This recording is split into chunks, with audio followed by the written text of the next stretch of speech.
வணக்கம். ஃப்ரீடம் நியூஸிற்கு உங்களை அன்புடன் வரவேற்கிறோம். இன்றைக்கி பார்த்திங்கன்னா, இந்த மும்மொழி கொள்கை ஒரு நீர் பூத்த நெருப்பாக இருந்துகிட்ருக்கு. அரசியல் கட்சிங்க ஒரு பக்கம், இயக்கங்கள் ஒரு பக்கம், தமிழ்நாட்டில் இது குறித்து பேச்சாக இருக்குது. தொலைக்காட்சி சரி, பத்திரிக்கை சரி, இதை பற்றி முதல் பக்கத்திலே எழுதிட்டுருக்காங்க. விவாதம் கூட நடந்துகிட்ருக்கு.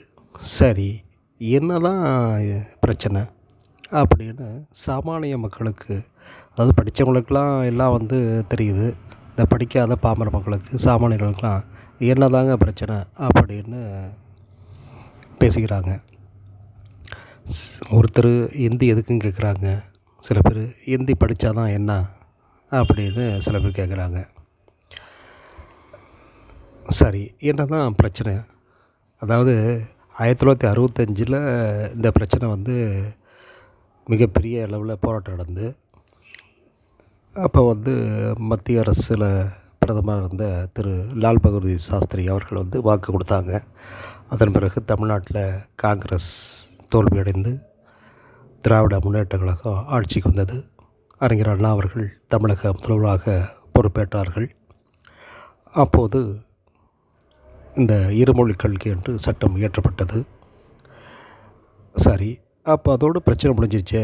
இப்போ எப்படி அந்த பிரச்சனையை பாஜக அரசு எடுத்திருக்கு அப்படின்னு சிலர் கேட்குறாங்க.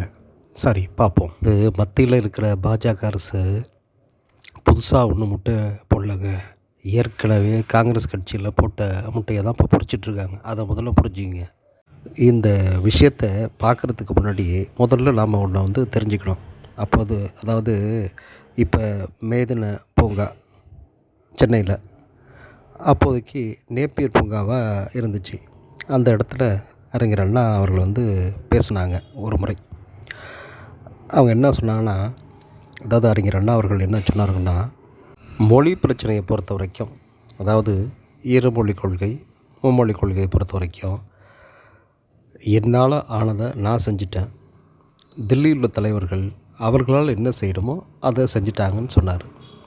இதில் எவ்வளோ பெரிய பொடி இருக்குங்கிறத போக போக தான் தெரிஞ்சிச்சு. இப்போ வரைக்கும் போஞ்சிட்ருக்குல்ல. சரி, இனிமேல் தான் விஷயத்தை பார்ப்போம். அதாவது 2020ஆம் ஆண்டு மத்திய அரசு, அதாவது பாஜக அரசு புதிய கல்விக் கொள்கையை முழுமையாக ஏற்கணும்னு எல்லா மாநிலத்துக்கும் சொன்னாங்க. ஆனால் தமிழ்நாடு மட்டும் அதை இன்ன வரைக்கும் மறுத்து வருகிறது. அதாவது மும்மொழி கொள்கையை பொறுத்த வரைக்கும் இந்த 2020ஆம் ஆண்டு மத்திய பாஜக அரசு அறிமுகப்படுத்திய சட்டப்படி 4(13) என்ன குறிப்பிடுதுன்னா, மும்மொழி கொள்கையை கல்விக் கொள்கையில் இருக்க வேண்டும் என்கிறது. ஆனால் 1968ஆம் ஆண்டிலிருந்து தமிழ்நாட்டில் இருமொழி கொள்கை தான் அமலில் இருந்து வருகிறது. இப்போல்லாம் என்ன போராட்டம்? 1964-65 பார்த்திங்கன்னா தமிழ்நாட்டில் இந்தி எதிர்ப்புக்கு எதிராக கொழுந்து விட்டு எரிஞ்சிருக்கு. பலர் உயிர் தியாகம் கூட செஞ்சுருக்காங்க.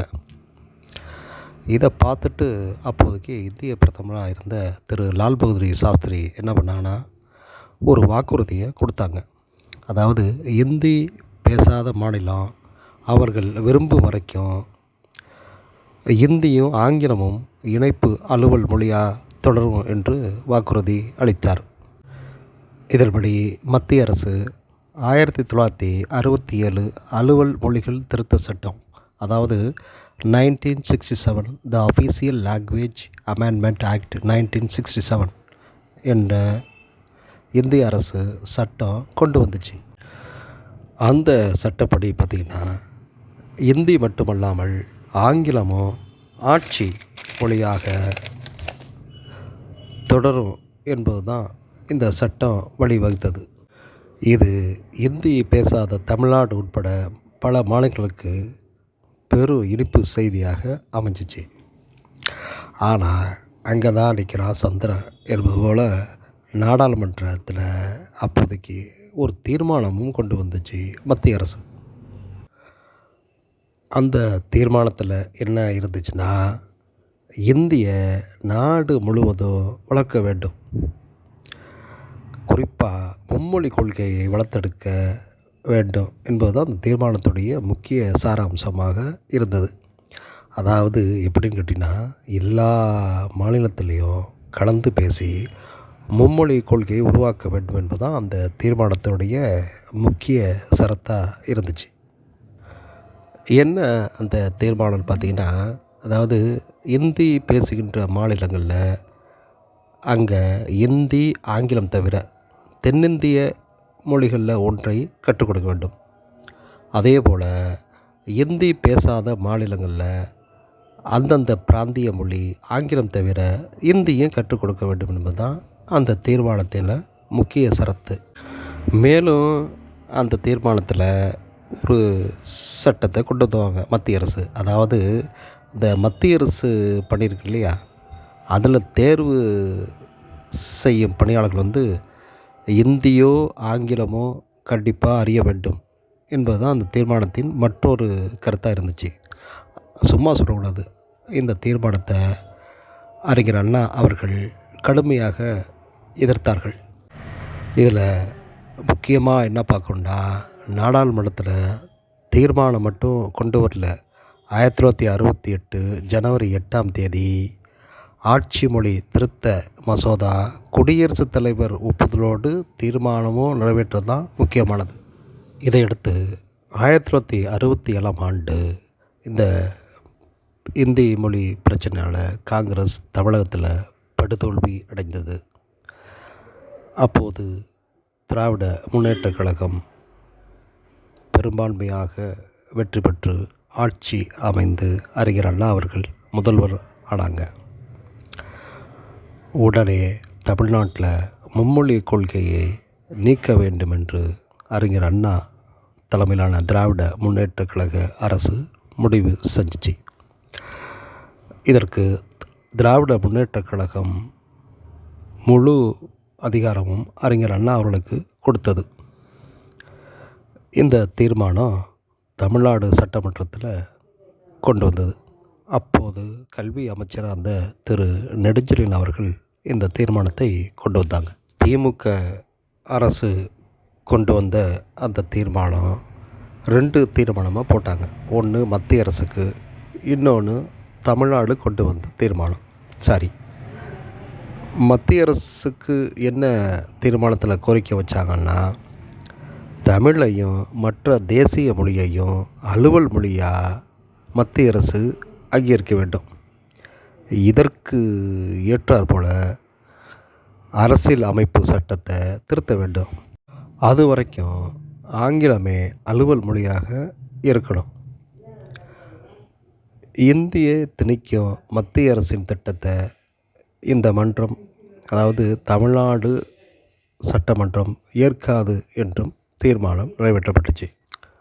அதாவது மும்மொழி கொள்கை நீக்கப்படும், தமிழ் ஆங்கிலம் மட்டுமே கற்பிக்கப்படும், அதாவது தமிழ்நாட்டில். மேலும் தமிழ்நாட்டில் உள்ள பாடங்களில் நஹி புத்தா ஹை பச்சே கே தே கோச்சே என்ற இந்தி பாடம் எல்லாம் நீக்கப்படும். அதே போல் இந்த என்சிசி என்கிற இந்த தேசிய மாணவர் படை இருக்குல்ல, அதில் இந்த கட்டளை வார்த்தை சொல்லுவாங்க, அது இந்தி கட்டளை வார்த்தைகளை அனைத்தும் நீக்கப்பட வேண்டும். இதை இந்திய அரசு ஏற்கலைன்னா தேசிய மாணவர் படை, அதாவது என்சிசி அமைப்பையே கலைக்கப்படும் என்றும் தீர்மானம் நிறைவேற்றுறாங்க. அதே போல் தமிழ்நாட்டில் உள்ள எல்லா கல்லூரிகளிலும் தமிழ் பயிற்றுவிப்பு, எல்லா துறைகளிலும் தமிழ் பயன்படுத்த முயற்சி செய்யப்படும். மேலும் அரசியல் அமைப்பு சட்டத்தில் இந்திக்கு கொடுக்கும் சிறப்பு அந்தஸ்தை நீக்குவதோடு எல்லா தேசிய மொழிக்கும் ஒரே அந்தஸ்து வழங்க வேண்டும். மேலும் 8வது அட்டவணையில் இடம்பெற்றுள்ள எல்லா மொழிகளையும் வளர்க்க ஒரே மாதிரியான நிதி முக்கியமானது நிதி உதவி வழங்க வேண்டும். இந்த தீர்மானம் வாக்கெடுப்புக்கு விடப்பட்டு பின்னர் நிறைவேற்றப்பட்டது. அதன் பிறகு தான் அறிஞர் அண்ணா அவர்கள் மேதின பூங்கா, அதாவது அப்போ நேப்பியர் பூங்காவாக இருந்த இடத்துல அறிஞர் அண்ணா பேசும்போது, இந்த மொழி பிரச்சனையில் என்னால் ஆனதை நான் செஞ்சுட்டேன், தில்லி தலைவர்கள் அவர்களால் என்ன செய்யுமோ அதையும் செஞ்சுட்டாங்க என்று பேசினார். அதற்கு அர்த்தம் இப்போ தான் புரியுது. ஆனால் அதன் பிறகு வந்த திராவிட முன்னேற்றக் கழக அரசும் சரி, அனைத்து இந்திய அண்ணா திராவிட முன்னேற்றக் கழக ஆட்சியும் சரி, அந்த மும்மொழி கொள்கையை இயக்கலை. இருமொழி கொள்கை தான் இருந்துகிட்ருக்கு. இப்போதும் அரசியல் கட்சிகள் தமிழ்நாட்டில் பாரபட்சம் இல்லாமல் எல்லோரும் இந்த மும்மொழி கொள்கையை எதிர்க்கிறாங்க. சரி, பொறுத்து தான் பார்ப்போம். நன்றி, வணக்கம். சக்தி சாமிநாதன், ஃப்ரீடம் நியூஸ்.